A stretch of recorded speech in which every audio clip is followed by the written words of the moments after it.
Well, October is Bullying Prevention Month, and whether it's happening in schools, online, or in social groups, bullying can have a lasting impact on kids. But there are some actions parents and families can take to address bullying and even stop it before it starts. Parenting expert Bethany Braun-Silva is here to share some of those strategies. Bethany, it's always great to see you.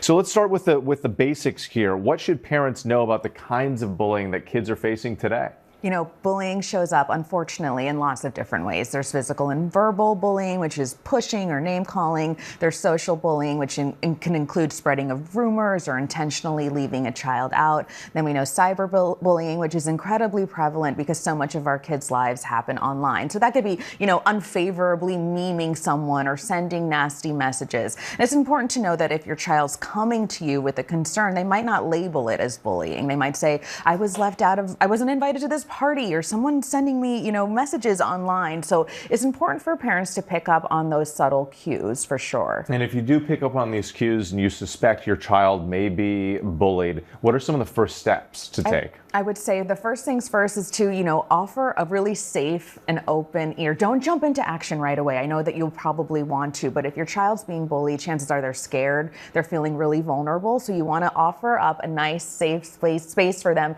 to talk to you about it. And then, of course, you're going to want to validate, even if it seems small, maybe something you're unaware of, definitely validate their feelings. And then if it is something that you are seeing repeated over and over, you're going to want to document it, take those screenshots, write down the dates and times of incidents, and then bring it to the school and really insist on a swift resolution.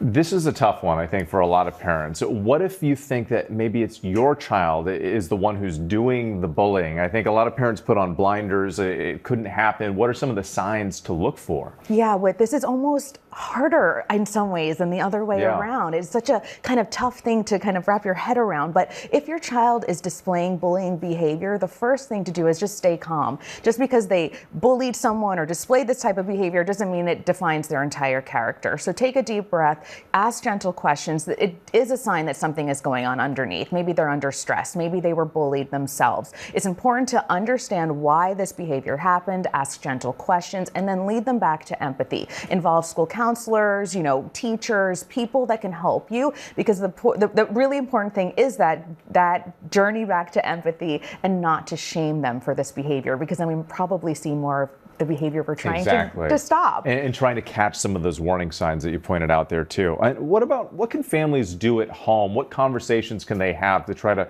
prevent bullying from happening in the first place? Well, prevention really does start at home, and our kids are always watching and listening to what we do or say. So modeling respect and empathy in all of our interactions, knowing that our kids are always watching, is really important. Teaching our children about digital literacy, having them understand that what they do or say online has a lasting impact. You can role play responses so that the kids are ready to combat any kind of bullying in the moment, whether it's for them or their friends. And then finally, really investing or having your child understand the importance of friendships. One or two really strong, positive friendships can help buffer against bullying, because we know the kids that feel secure and safe in their relationships are less likely to be targeted, and they're less likely to display bullying behavior. So critical, that community to feel safe at every level. Bethany Braun-Silva, always a pleasure. It's great to see you. Thanks so much.